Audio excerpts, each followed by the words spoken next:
You know, we trying. We trying. Wait. That's so lit. It's light enough to balance on a hat. Bruh. Okay, I just need to take a picture of that real quick. This dude GoPro, small enough and light enough to balance on his snapback. I never. What's up? I'm gonna tag them in that. My name is Jack. I go by The Thought. Not like that hoe over there. I know that that's the slang, but like The Thought.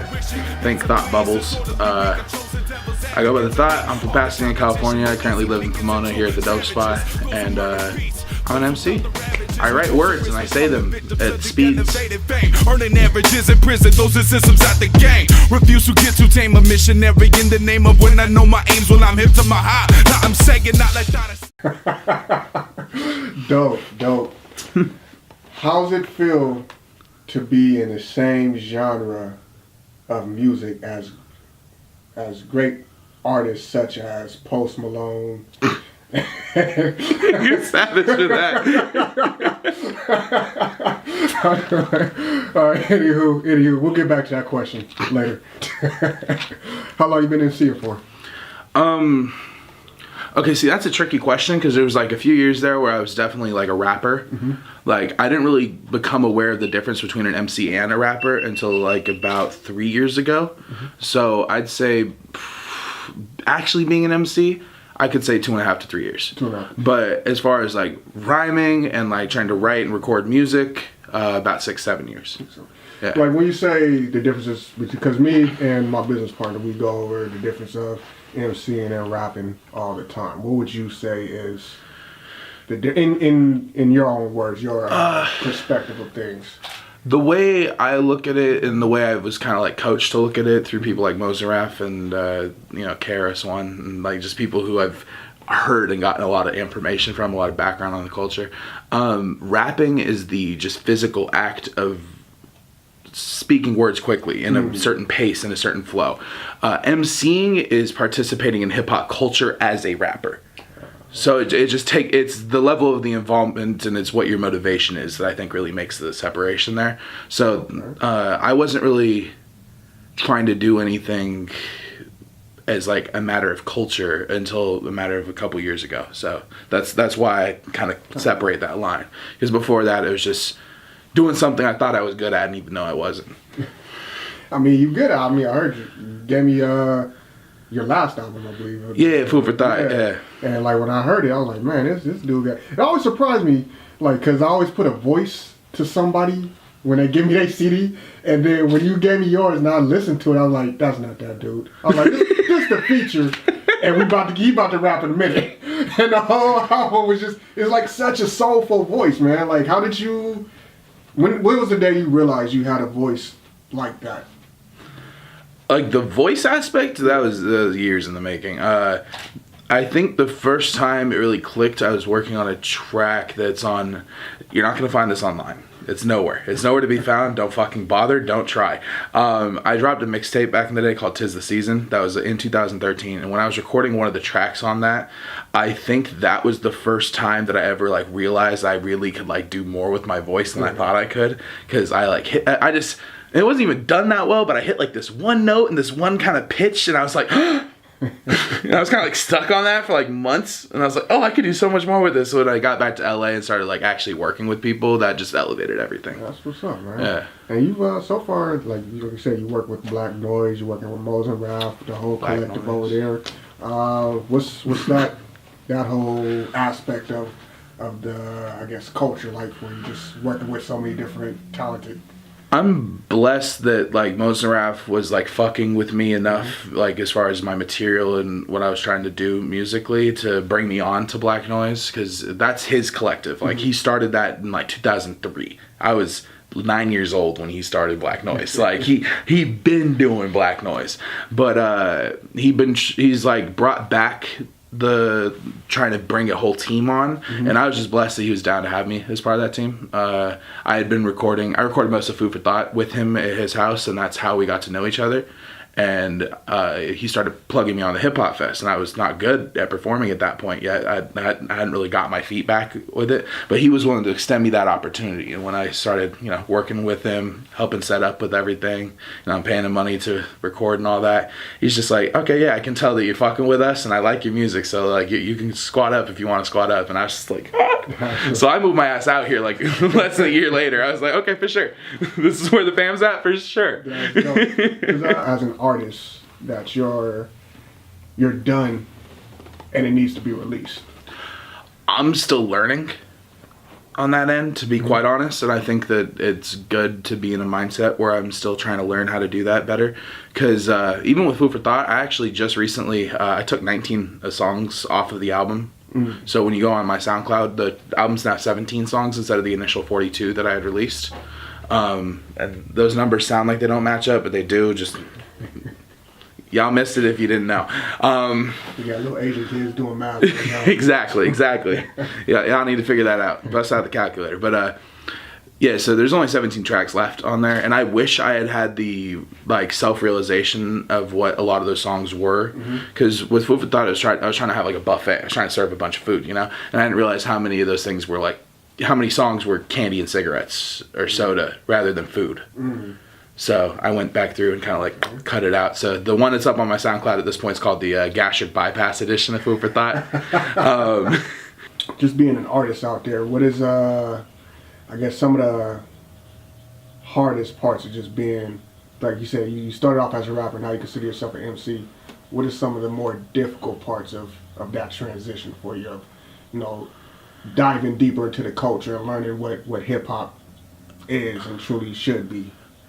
Yeah, one of the main things is I'm not a freestyler. That's not my skill set, you know what I mean? But I've just had that explained to me by so many different MCs. I'm practicing, I'm trying to learn how to do it. It's just I go by the thought because I think things out, you know what I mean? So the freestyling's been really hard. I suck ass at freestyling. It doesn't come to me naturally, you know what I mean? Writing, I can sit there and pen shit all day. Ask anyone who's come to these writing sessions I'm throwing, it's I'll sit there, I'll knock out 15, 16 verses in 6 hours, that's not an issue for me. We talked a few days ago, you said you have over 200 songs done here at the Dope Spot or something? I have 100 songs ready to record right now, but I've recorded 45 since I moved in. Shit, right? Yeah. It's only been a couple of months though, huh? I moved in, started December. Yeah, that's what, 9 months? I'm bad at math. Coming up on 6 months. 6 months. In today's day and age, do you you just say, fuck it, I'm gonna say what I have to say, or do you kind of think about how are people gonna take this? And I censor the living fuck out of myself because I know that there's certain things that just someone who looks like me and acts like me. I don't know what you mean. What are you talking about? Okay, let me break this down. A Caucasian, cisgendered, heterosexual male who grew up in a Christian family in California, and I'm in hip hop. Oh, I'm a clusterfuck of anti-PC. So I know that there's buttons I shouldn't press. I mean, Post Malone did it. Look at him. Yeah, but see, anyone who actually care about hip hop hate Post Malone right now. But yeah, it's weird being a white artist and seeing a lot of these other white artists representing what, I think in today's world, a Caucasian artist in the genre hip hop is a very there's a specific role that you should be playing as far as hip hop culture goes, and that is a cultural anthropologist. You need to be understanding the culture, participating in the culture, and trying to help the culture move forward. Okay. And I feel like people like Post Malone and people like Lil Xan, the music that they make is degrading the traditions of the form. And I think that it puts a negative stigma on anyone who looks like me trying to do this. And to a degree, I'm happy I don't have tattoos yet at this point, especially not on my face or anything, because I would be very, very easy. I would never get a face tattoo. But what I'm saying is I'm lucky that I wasn't ignorant at any point in my youth to get a face tattoo, because I've had we were all dumb when we were younger. So blessed that I didn't do that. Is the point I'm saying. But like, I'm glad I don't have that because I could very easily be bundled in with them, and that's actually that's why I got that track Another White Rapper, where I'm just like, look, what am I, just another white rapper? I can't be more than just that. And yeah, like I think that is because I fell into that trap when I compared you to Brother Ali because of your voice, how soulful you are. And like, it's funny because like that's still a huge compliment to me because I'm a huge Brother Ali fan. I hear you, but like at the same time, I've been trying to learn how to not bundle because I've interviewed a Christian. Well, I keep calling him a Christian rapper, but he doesn't want to be called a Christian rapper. He's not a Christian rapper. He's just a rapper who raps about what he knows, and his faith is something that he's proud of, so he raps about. And I think, this journey with Untapped Hip Hop, trying to interview all these different artists from different walks of life and stuff, it's kind of broadened my horizon, so I don't want to put anybody in something and be like, oh, that's Jack, he's the white rapper. No, there's more to you. You're an artist. You talk about, things that are important to you. You want to preserve the culture and move it forward. How can you help me now with you feel like? Because, it's been years of, just growing up, listening to people. Like, I feel like at a certain level, it's like, and this is something, I have a friend, Heisam, who I've known since he was very young and I was very young. And I remember it was like 2012 and I was just starting to put out like my first music and it was terrible. Never look for it. It's so bad. But I was just starting to put it out and I had a bunch of my friends, including a couple of my black friends, saying things like, oh, it didn't sound like you were a white guy. And then my homie Heisam checked me because I said that to another person. I was like, oh yeah, someone said I didn't even sound white. And Heisam looked at me, he's like, shut the fuck up. You sound like a white boy on every track you've done. And I just fucking laughed my ass off. I thought that was the funniest thing I'd ever heard because I was like, of course I sound like a white boy. I'm a fucking white boy. Like, that's okay. Right. So, like, it's okay for the image that comes to your mind to be someone else who has the same kind of voice because there's just genetic differences, Yeah. You seem free, like you just talk about what you want to talk about. You give up, but you say you always constantly thinking about. I watch my tongue as best I can, but I also just try to be as honest about how I feel or like how I have felt. Because we all have a range of feelings. We can all feel a certain way one day and then the next day have changed that, have developed as a person, So like right now I'm excited because I'm working on a project where there's a track where it's very much positivity. Like I'm very much trying to focus on like the good in life. And I got another track called Hate That Shit. And oh man, like I'm like talking all sorts of stuff that no one who looks like me should ever talk about. Especially like, I got a beard and I'm male and I'm talking some shit. And I should never be saying these things, but my thing is like, fuck it, I have felt this way. Yeah. And there's tons of people that have felt this way. I'm not saying this was correct for me to think. I'm just speaking an emotion that I've had. That's what music is supposed to be. It's human expression. If I felt this way, I should be able to express that I have felt that way. So fuck it. But I am careful though, because they will come for your neck if you say the wrong shit these days. Will, when it's all said and done, and you ready to hang up the mic, if you're ever ready to hang up the mic, that is. Looking back on your career, what do you want your fan base to say about you? Ideally, that I got better with every album. Like, everything I put out elevated each time. And, like, so far, I know for a fact that that's true. Everything I've dropped so far has definitely improved. Like, it'd be pathetic if it hadn't. But, because, oh, man, I started off so bad that it's like, if I didn't get better, it would just be confusing. I don't think I could have gotten worse from where I started. So, but I'm hoping with each project I can get better as far as, like, better punchlines, better creativity as far as the way I'm using wordplay, better flows, better beat selection, better production, better everything. Just continue to elevate. And hopefully I can wind up working with a lot of my idols that are still alive. Is there any advice that you give to a young upcoming artist? I know you're young, you sound like 23? Yeah, 23. 23, yeah. Like anybody, if you give yourself, 5 years ago some advice, what would you tell them?